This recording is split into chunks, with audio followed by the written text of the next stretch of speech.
Good morning. Welcome to the first service of 2024 at Central Unitarian Church. We welcome newcomers, members, and friends to our worship service. My name is Usatine, and I am a proud member of the design team and the music and worship committee. CUC is an inclusive community of all ages which embraces diversity in identity, expression, and spiritual belief. Many of our members and friends find inspiration, hope, and renewal with us. We hope that you find something meaningful about our service today. If you are visiting with us in person, please be sure to say hello to one of our welcome hosts. Today, Denise Adams and Oliver Troyer Kolstead are our welcome hosts. If you would wave, there they are. If you are visiting with us online, we invite you to sign our guest book by providing us with your name and contact information. The link is at the bottom of your screen. We are grateful for all of those helping to make this service on this Sunday, snowy Sunday today happen, including the Reverend Andrée Cornelia Mall, Matt Anderson, Central Unitarian's music director, and our audio-visual wizard, Phil Sosinsky. We ask those in person to please silence your electronic devices, and for those of you online, we encourage you to have your own chalice ready to light it as we light our chalice here in our worship space. I have a few important announcements to highlight this morning. First, the CUC Youth Group needs your support. They are planning an educational trip to Prague, where they will spend an entire week this spring with the Prague Unitarian congregation. They have an ambitious goal to raise $13,000 to fully fund their trip and have extended their fundraising deadline to February 10th. As of Friday, they had raised over $2,800, which is 22% of their goal. This money will help fund the price of travel, food, and lodging for the 7 youth group members and their chaperones. To contribute, please see the link to their online campaign that has been sent via email. Next, January 15th is the birthday of Reverend Dr. Martin Luther King, Jr. There are a number of upcoming celebrations in recognition of this holiday. Congregation B'nai Israel in Emerson, which is part of our local interfaith council, invites people of all beliefs and backgrounds to join them for a meaningful and inclusive evening of prayer, song, learning, and fellowship at their 14th annual Freedom Shabbat, taking place on Friday, January 12th at 7:30. They will honor the legacy of Reverend King and Rabbi Abraham Joshua Heschel with traditional Shabbat prayers, ecumenical readings, music, and participation by visiting clergy from a variety of faith traditions. Next Sunday, we will be holding our annual all-ages service celebrating the life and legacy of Reverend King. This year, we will examine his views on love and its power to transform our world. A brief all-ages activity will also take place during coffee hour.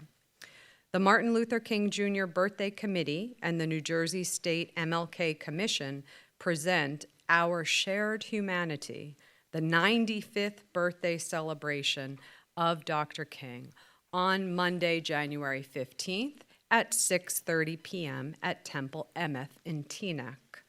The program includes musical performances, awards, and scholarships, a diversity of religious, ethnic, and racial participants, as well as a guest speaker, New Jersey State Assemblywoman Shavonda Sumter. Finally, after service today, Reverend Andrée will be leading the next session discussing this year's UUA Common Read entitled On Repentance and Repair, Making Amends in an Unapologetic World by Rabbi Danya Rottenberg. Today's session will focus on harm in the public square. The discussion will be taking place at 12 o'clock here at the clubhouse. Today's coffee hour, please do join us following the service, is hosted by George Johnson Orban, who will host that coffee hour. And speaking of coffee hour, I know you all like having it. We need volunteers to make it happen. So please do sign up at the sign-up sheet over by the coffee table. Now I'd like to call Reverend Andrée up to make another announcement. One final announcement for this morning. I just want to remind everybody that tomorrow evening, Monday at 8 p.m. at the Borough Hall here in Westwood, we have the follow-up zoning board meeting on our new building. The zoning board meeting has a number of things on the agenda besides just us. We're not quite sure where we're going to fall on the agenda, but we are going to be asking them for a vote for the variances that we have requested for the town. So our hope is that everything will go favorably, but definitely all are invited to come and attend that. So again, tomorrow night at 8. I know I will be there, Brooke will be there, and a couple other folks too. So please join us if you would like to do that. Rudy says he's going to be there as well. Thank you, Rudy. So now with all these announcements, busy time of year again, let us now move deeper into our worship by turning to those near you and giving them a hearty hello. I feel like it's like a winter wonderland. Look at that. It's like I know it's pretty. It's like framed. Nice. I know. I like that. I like that. And I can see it in the kitchen window too. Right. It's just lovely. Morning, ma'am. A hearty hello. Good morning.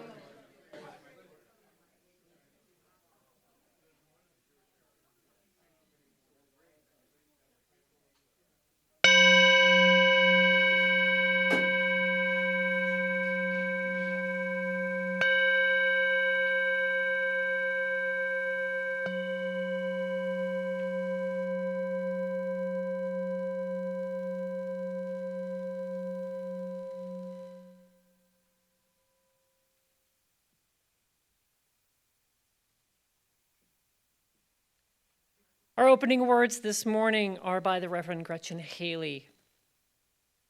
For this one moment, know only that you are loved, that you are safe and whole and loved. Know that you belong here, here among us, here upon this earth, in your body, however tired or broken your heart may be, whatever fear, disappointment, anger you carry. For this hour, know you are not alone. Feel the presence of others surrounding you, breathing beside you and with you, discovering together the way our voices rise and fall together in harmony and hope. Claim here a resilient freedom, the choice for love, for light, to live with joy and gratitude and praise as a form of resistance. Already we are organizing. Come, let us worship together. I invite you to rise in body or spirit to sing our opening hymn. It's number 6 in the gray hymnal. The lyrics are up here on the screen as well, just as long as I have breath.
Now let us join our voices in unison as we speak the chalice lighting words.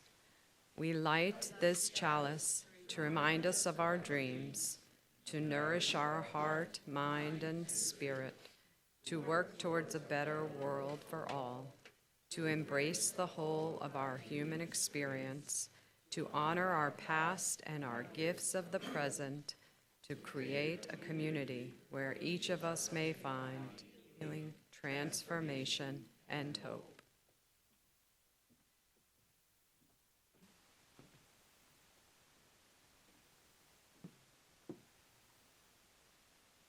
I have brought a story with me here today. This one is called A Lamp in Every Corner by Janine K. Goshmeyer.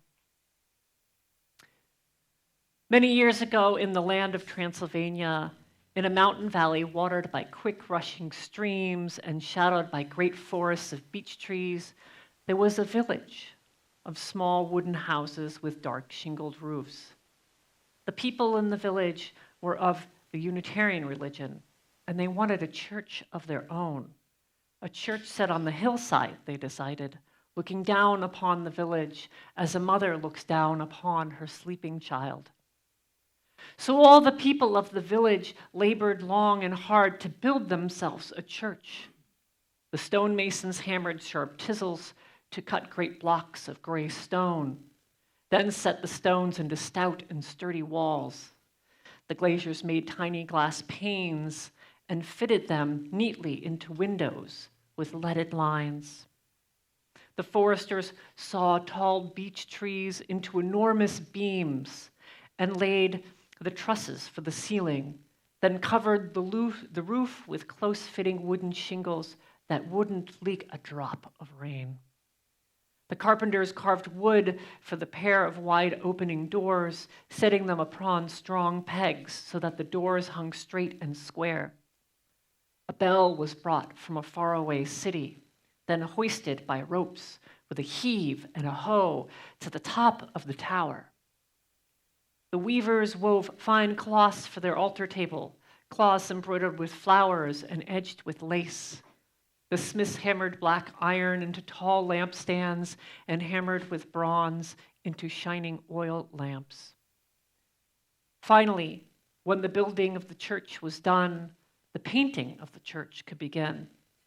The painters mixed bright colors of royal red and shimmering gold and brilliant blue, and everyone in the village, old and young, women and men, boys and girls, came to decorate their church. They painted flowers. They painted trees. They painted designs around the windows and different designs around the doors. And at the end of the day, when it was finished, when their church was finally done, all the people of the village stood back to admire it, and then to sing a song of happiness and praise. Their village had a church now, a church set on the hillside, looking down upon the village as a mother looks down upon her sleeping child. "We will eat now," announced an elder of the village, because everyone was hungry after a long day's work. "And later tonight, we will come back to pray." So the people of the village went down the hillside to their home and their suppers, all except one little girl named Zora and her father, who stayed behind. They had brought their own bread and cheese. They ate their food slowly, sitting on the grass on the hillside and admiring their new church with its strong stone walls, its tall tower, and its magnificent bell. After they had eaten, they went back inside, opening those carved wooden doors to go into the gloriously painted sanctuary inside. "Oh, look, Father," Zora cried, running from picture to picture with her footsteps echoing off the stone walls. "See how grand?" "Yes, it is," said her father, looking around and nodding with pride. "Yes, it is." "But Father," she said suddenly, "we have not finished." "What do you mean?" "There are tall iron lampstands all along the walls, but there are no lamps. The church will be dark when the people come back."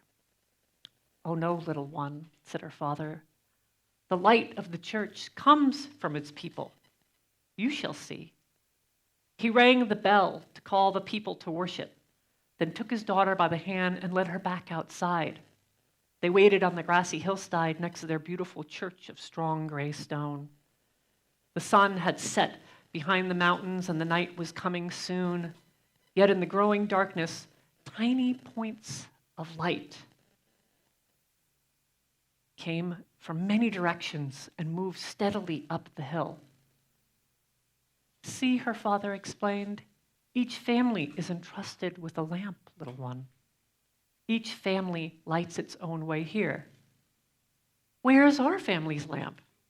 Your mother is carrying it. She will be here soon. The many lights moved closer together, gathering into one moving stream, all headed the same way, growing larger and brighter all the time. Zora's mother arrived bearing a burning oil lamp in her hands. The father lifted Zora so she could see their family's lamp high on its tall iron stand. All around the church, other families were doing the same. Soon the church was ablaze with light in every corner, for all the people of the village had gathered to pray and sing. And all through the worship service, Zora watched the lights flicker and glow. She watched her family's lamp most of all. When the service was over, her father lifted her high. She took the shining bronze lamp from the lampstand. Its curved sides were warm and smooth in her hands. Her mother carried the lamp home, with the flame lighting the way. The flame lit their house when they returned home. Zora washed her face and got ready for bed by the light of that flame. Mother, Zora began as she climbed into bed and lay down. Yes, little one, her mother asked, tucking the red wool blanket around Zora's shoulders. Father said the light of the church comes from its people. Yes. But also, the people take their light from the church. Over on the table by the fireplace, the shining bronze lamp was still burning. And we have that light every day. Yes, indeed, said her mother. And even when we're not in church, even when the lamp is not lit, we carry the light of truth in our minds and the flame of love in our hearts to show us the right way to be. That light, the light from truth and love, will never go out. Never? asked Zora. Never, said her mother.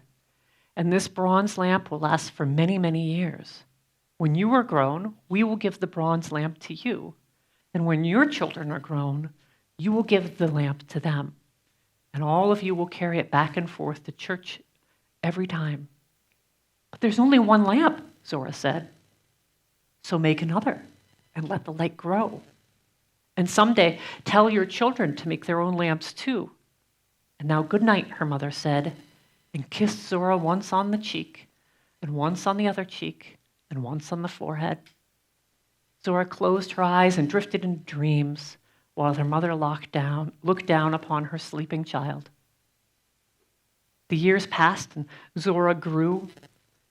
The bronze lamp came into her care. She polished it clean, and when the bell rang out across the valley to call the people to worship, she carried the lamp back and forth to the church up the hillside, the flame always lighting her way. When the time came, she made more lamps and gave them to her children, who made more lamps and gave them to their children. And so it went on through the years, even until today. And always, the light of truth and the flame of love from that Unitarian church on the hillside continued to grow and show them and us the way.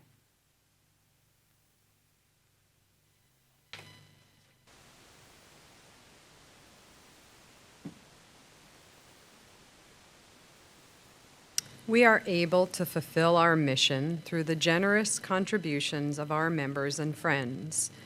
Your financial gifts help us maintain our operating budget, which includes paying for our staff and programming.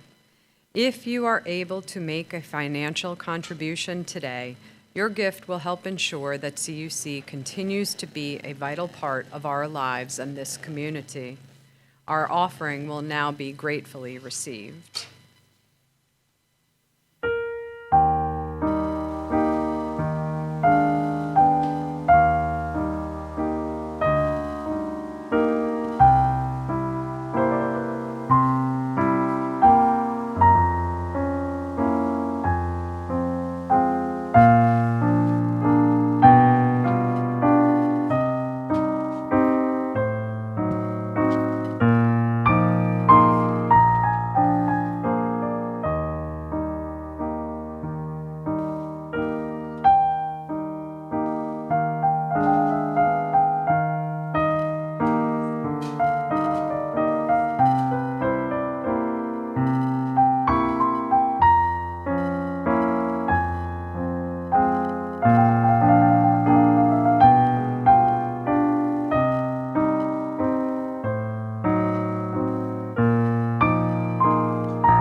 Let us again join our voices as we speak our dedication words. We dedicate these gifts in service of our mission to welcome all into a home of spiritual diversity that challenges us to become our best selves, to minister to one another in love, and to serve the greater community.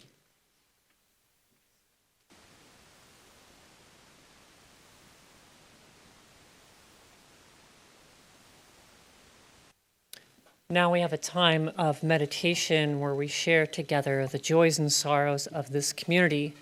This is something we do together each week as a way of caring for each other. I have a few joys and sorrows which were submitted to me in writing ahead of time that I will share, and then I will read out loud any joys or sorrows shared from those of you online. So if you're online right now, please take a moment to type any joys or sorrows in chat. And then I'll turn back to the room and I'll invite you to share out loud the name of anybody else that you're holding in your heart today. We'll then enter into a moment of silence, followed by a prayer. So let's take a moment to prepare ourselves. Let us take a deep breath in together and out, sharing together a breath of life as we enter into a space of holy listening. As we share and receive the joys and sorrows for today, Sunday, January 7th, 2024.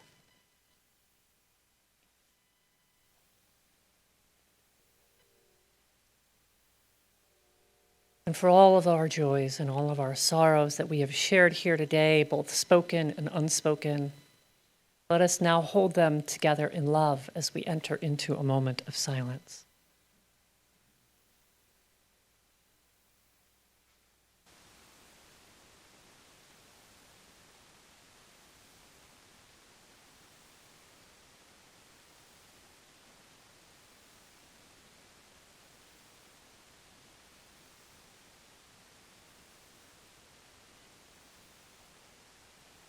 Spirit of life, may we celebrate your source of love.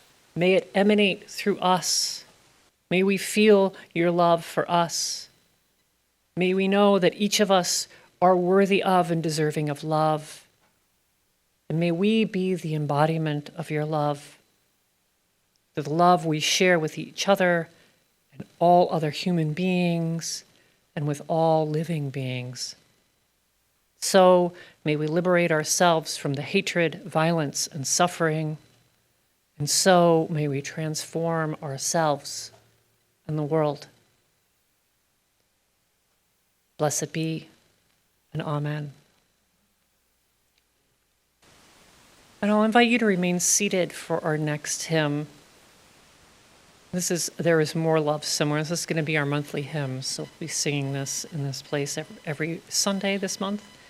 It's 95 in your gray hymnal. The lyrics are up here on the screen. This is a zipper song, so only one word changes from chorus to chorus, or from verse to verse.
This morning's reading is authored by the Reverend Amy Petrie Shaw and is entitled, God Gave Me a Word. I was talking with God the other day because we're cool like that. God said, hey, I want you to tell people something, and I was kind of busy, so I pretended like I didn't hear. And God poked me and said, I'm not kidding. Pay attention. Because while we're cool, we aren't that cool. And I know when I have pushed it way too far. So I put down my coffee cup and turned around, and God said, let me hang a word around your neck so that everyone can see it. And you better speak it when you're out, 'cause I'll know if you don't. And it will be heavy, so heavy, on your soul. And a word was hung around my neck to take out to the people standing in the streets. A word was preached into my ear and laid into my mouth and burned into my heart until all I could see was the shape of the word, and the word was all. And the word was love. And God said, now get out, because you don't have all day, and that word is gonna get heavier, and you've got some work yet to do. So I'm taking my word out into the world. Love came down on this green earth. Love came down and turned over the tables and set the world on its end. Love made it clear that it was the word for the poor and the brokenhearted, for the queer boy and the angry girl. Love was the word for the late-night hookers and the long-haul truckers, for the heroin junkie and the runaway cutters. Love was the word for all of the screwed up and pushed over and too tired and I can't take it no more.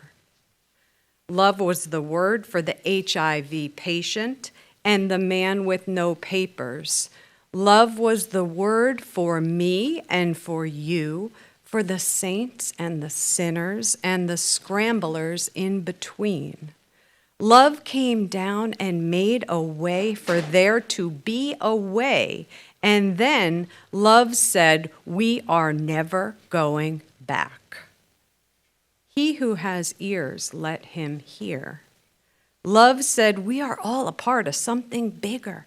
And if you cannot rise with us, if you cannot love with us, then you should get the hell out of the way.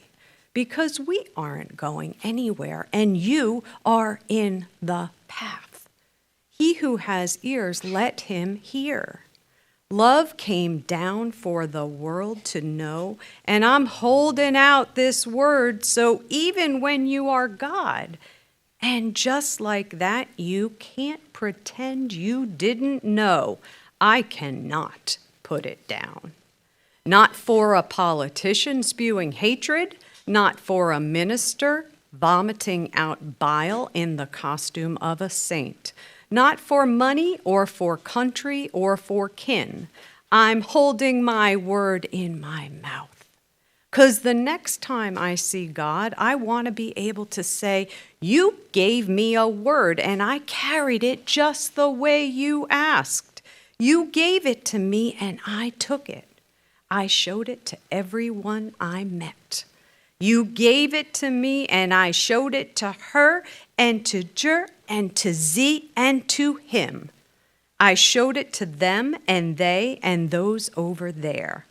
I never put it down. I can never put it down. I was talking with God the other day because we're cool like that. And God said, hey, I want you to tell people something. And I was still kind of busy, so I pretended like I didn't hear. And God said, I'm not kidding. Pay attention, because while we're cool, we aren't that cool. I know when I have pushed it way too far. So I put down my coffee cup and I turned around, and then I gave God me a word. And now I'm giving it to you. Start moving.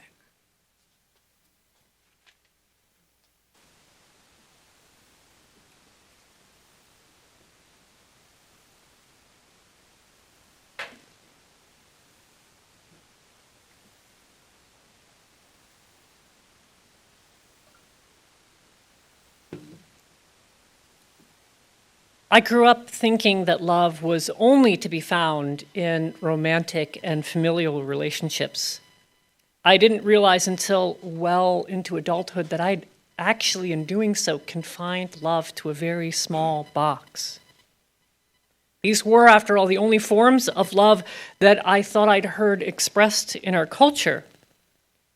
And because of this, and especially because I was socialized as a child as a male, I remained unsure of the role that love played in friendships, and I remained completely ignorant of what love looked like in public.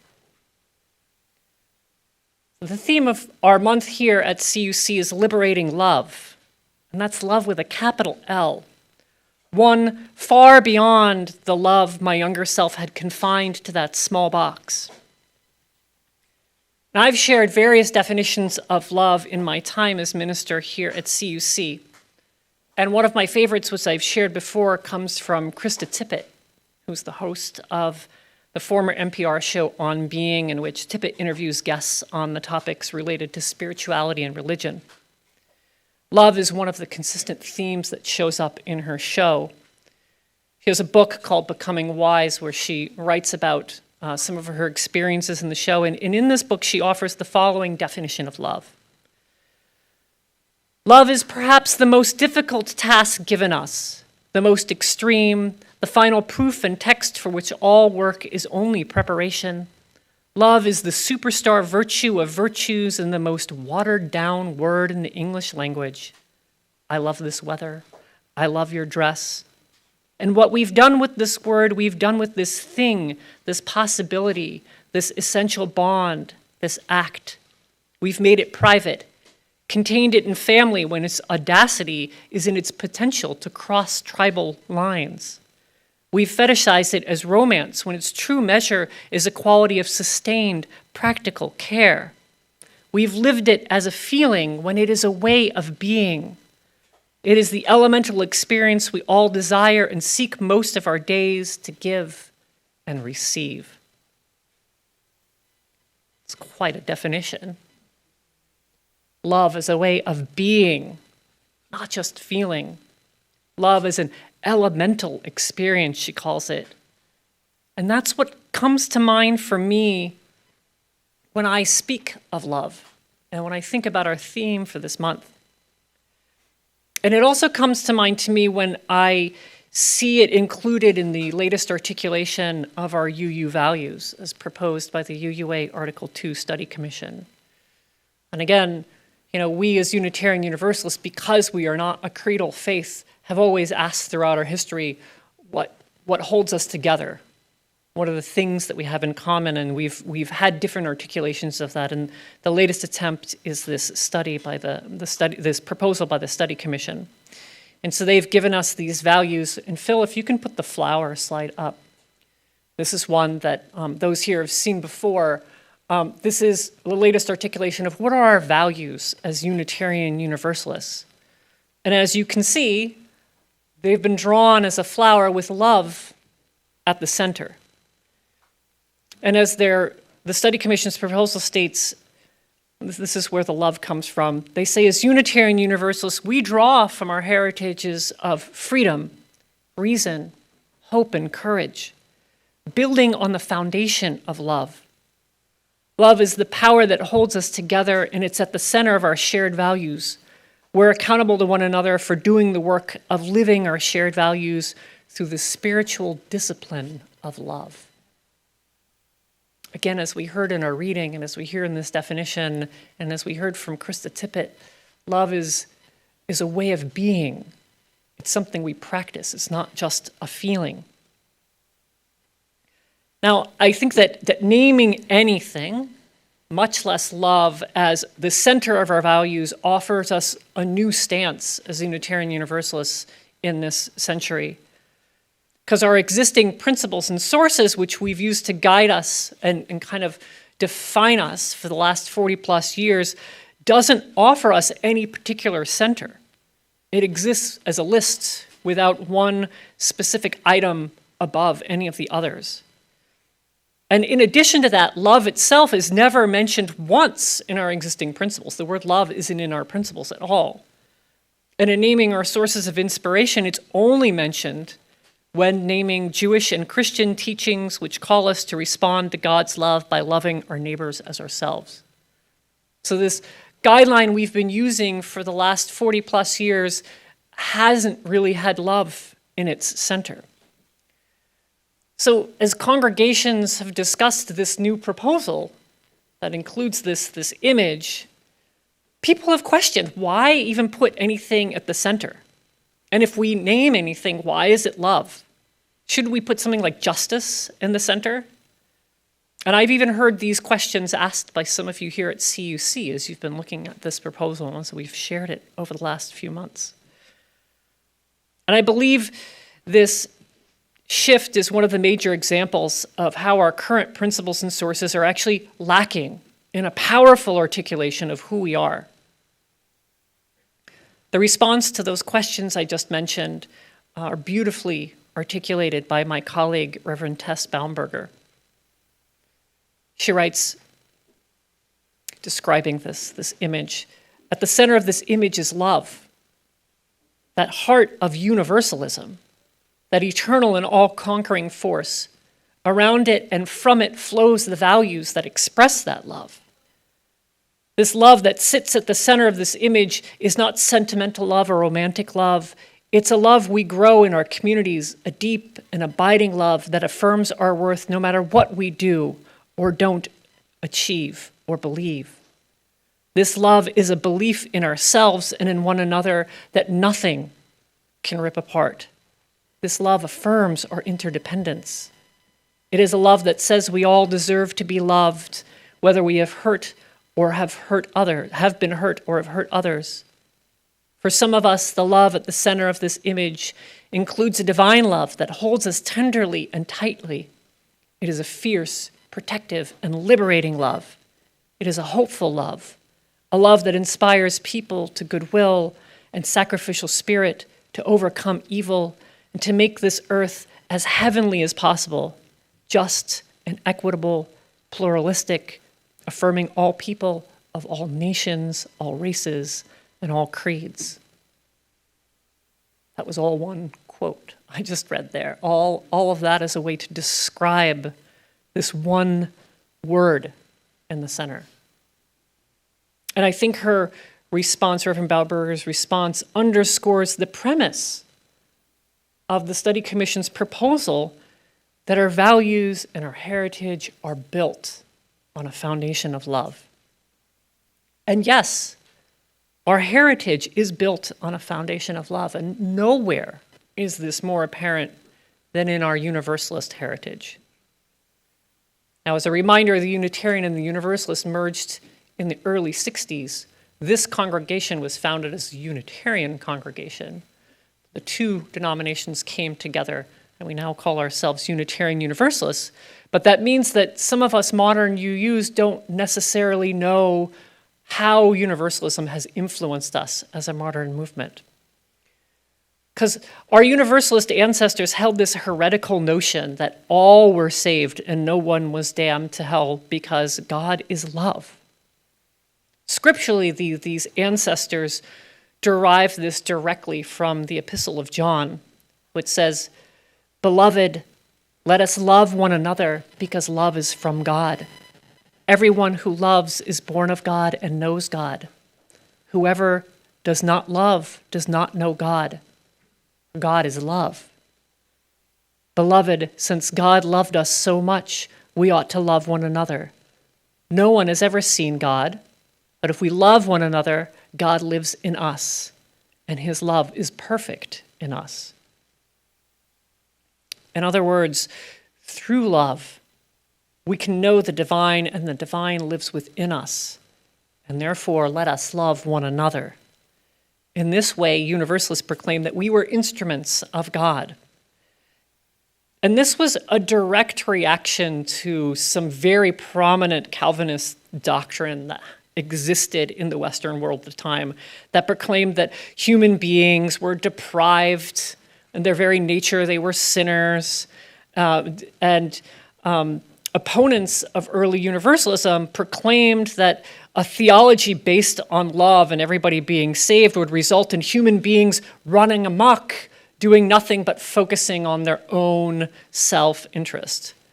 But Universalists, our Universalist ancestors, held faith that human beings were both worthy of God's love and capable of cultivating it without threats of hellfire or damnation. My colleague, Reverend Sarah Smalley, illustrates this through a story of one of the most important early American Universalists in the 19th century, Hosea Ballou. She writes, Ballou was traveling through New Hampshire hills with a Baptist preacher, and they were arguing theology as they traveled. At one point, the Baptist looked over and said, "Brother Ballou, if I were a Universalist and feared not the fires of hell, I could hit you over the head and steal your horse and saddle and ride away and still go to heaven." And Hosea Ballou looked over at him and said, "If you were a Universalist, the idea would never occur to you." And so Reverend Smalley emphasizes from this story, she says, the idea would never occur to you if you believed to your very core that all were loved, all were worthy. It would never occur to you to hurt another. And such universalism, while we don't necessarily use this Christian language or focus solely on scripture as some of these ancestors did, this universalism is not buried in our past. It's alive and well in our faith tradition today. Susan offered that reading this morning from my colleague, Reverend Amy Patrice Shaw. God gave me a word, they say, and the word was love. This reading of theirs offers a beautiful articulation of the transformative power of love, calling us to carry forward this word ourselves. And Reverend Patrice Shaw proudly proclaims themselves to be a Universalist. And I must confess that the longer I stay in our faith, the more deeper my understanding of it becomes, the longer I serve in a congregation that only includes the word Unitarian in its name, and the way I see most members here, due to your history, proclaiming yourselves as Unitarians versus Unitarian Universalists, the more all of this happens, the more I tend to refer to myself as a Universalist. Not because I shun Unitarianism in any way, but because there is so much power to be found in that Universalist message. And because I refuse to erase the saving message of love that's been handed to us from the Universalist heritage, which remains at the core of our faith tradition and the core of my ministry. So to understand a little bit about the importance of this heritage and to understand the interplay between our Universalist and Unitarian roots, I want to turn to the merger of the two denominations which took place in 1961. Because through this merger, both associations were forced to compare and contrast themselves in order to consider the potential benefits and risks of combining into one association. The Universalist tradition had, in the early 19th century, been a rapidly growing denomination, but after the Civil War, as its messages were embraced and absorbed by other Christian traditions, they found themselves in a decline.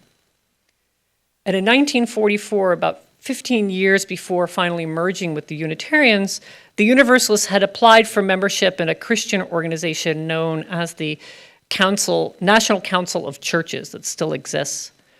And their application was rejected on the grounds that they were not Christian because they would not profess Jesus as the only begotten Son of God, even though they believed in Jesus' teachings and taught that to love God and to love our fellow human beings. So they were still left looking for some way to create a new future. And the Unitarians had long been a partner of theirs. They'd shared resources, sometimes sharing ministers. They held similar stances on social issues. But that didn't mean that all within Unitarianism or Universalism embraced the merger. On the Universalist side, some fear that aspects of Universalism would be lost by combining themselves with the Unitarians. One such individual, Reverend Albert Perry wrote an essay called The Uniqueness of Universalism in the Association's national publication. Perry stated, "We believe in love, cosmic love as a creative force, and human divine love as the law of life. It is rarely the product of an evidence of reason or logic." And this was an important distinction he held, that it didn't necessarily always come from reason or logic, because he felt that that was a big part of the Unitarian faith. In his view, the Unitarians placed a huge view on sensory experience, reason, and logic above all else in search of truth. And we feel a lot of that in our modern UU movement as well. And this concerned him because he really felt that the innate mission of the Universalist Church was to inspire love rather than dispense truth. And he felt like the gap between these two positions, whether you're centering love or centering truth, he felt that gap was too big to cross. Now, there were others who actually supported the merger and who still wrote about the difference between the two traditions, but thought that they worked well together. And at the same time, they really wanted to make sure that during that merger, that the core of Universalism was not lost. So also writing in the Universalist National newsletter was another minister, Reverend Gordon McKeeman, who did support the merger. And he didn't see such a gap between the two associations. He saw commonalities and he saw important characteristics that he thought the Universalists in particular would be bringing to the merger. And he wrote for Universalists to embrace both love, which was the foundation of Universalism, and reason, which they shared with the Unitarians. So, in other words, he was emphasizing that they should bring to the merger both head, truth, and reason, but also heart, which was love and the foundation of Universalism. McKeeman was also writing about some shifts that were happening in Universalism that he thought were important and thought were important that they were bringing to this merger.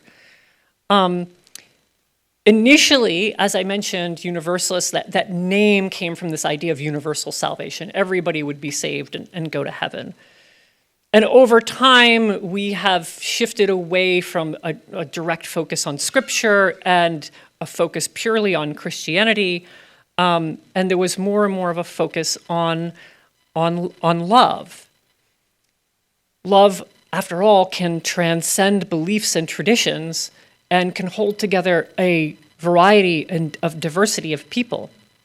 And so this caused the Universalists to center values like love over a specific belief system, even within Christianity, because at this time, in the 40s, they were still considering themselves Christians.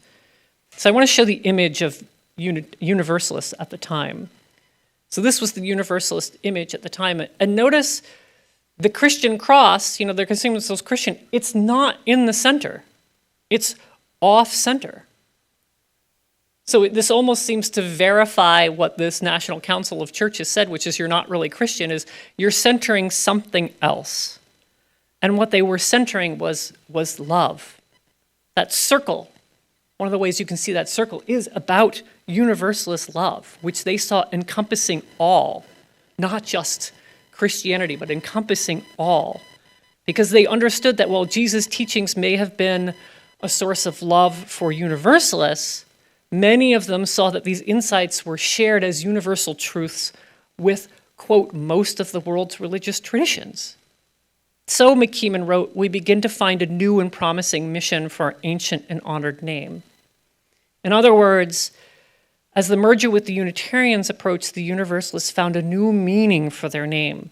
Beyond the embrace of universal salvation through the love of God and the love of fellow human beings, Universalists also embraced inclusion of other religions and belief systems shared by their universal values, such as love. So the circle of the Universalist symbol is both a circle of love and a circle of inclusion. And so both organizations came together in 1961 and a new image was created. If you can move to the next one, Phil, right? This is a familiar image to many of us. And notice that there's two circles. And those two circles represent Unitarianism and Universalism. and recognizing that they're both bringing something to the table. And I always notice that this symbol in many ways shadowed the Universalist symbol also as well. While there's not a Christian cross in it, the chalice in this image does, in a way, mirror that Christian cross that was in the original Universalist image. And so now that brings us to today.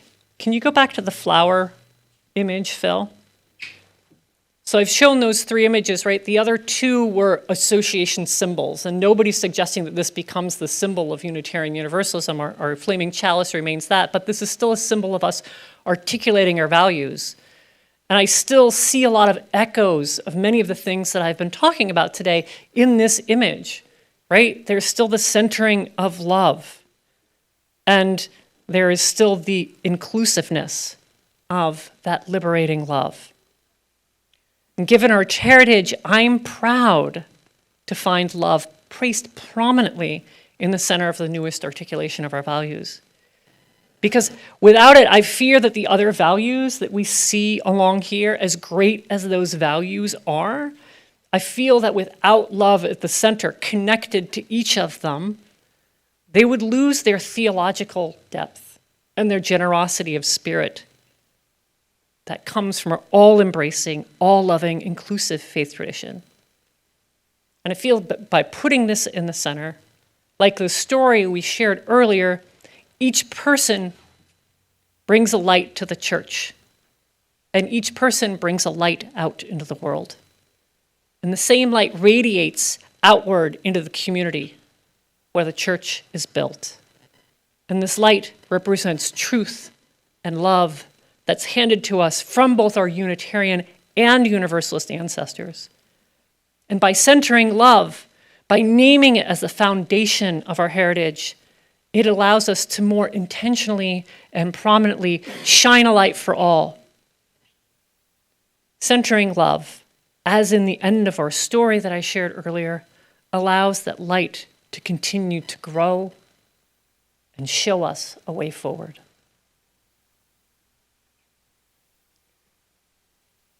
And so as we consider this heritage, and as we consider the idea of articulating love as the center of our faith tradition and our values, I ask you all to reflect together with me, how does liberating love show up in your life? And I'm going to ask Matt to just play one verse of our next hymn together. And then once that verse is over, as we reflect a little bit, we'll go into the hymn together as well.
Let us now speak our extinguishing words together. We extinguish this chalice flame, but not our promise to each other, to act with grace, to hold each other with love, to serve this community and our world. This promise of the heart serves as a reminder of how we live together. May it bring joy to our collective lives. So may we center love, an all-embracing, liberating, and transformative love, love with a capital L, love that is wide enough to include each and every one of us and each and every other living being. So may we live, and so may we be known. Blessed be. Amen.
Thank you, Matt, for our music today. Thank you, Susan, for being our worship associate. Thank you again to Phil in our back room, helping keep our tech going.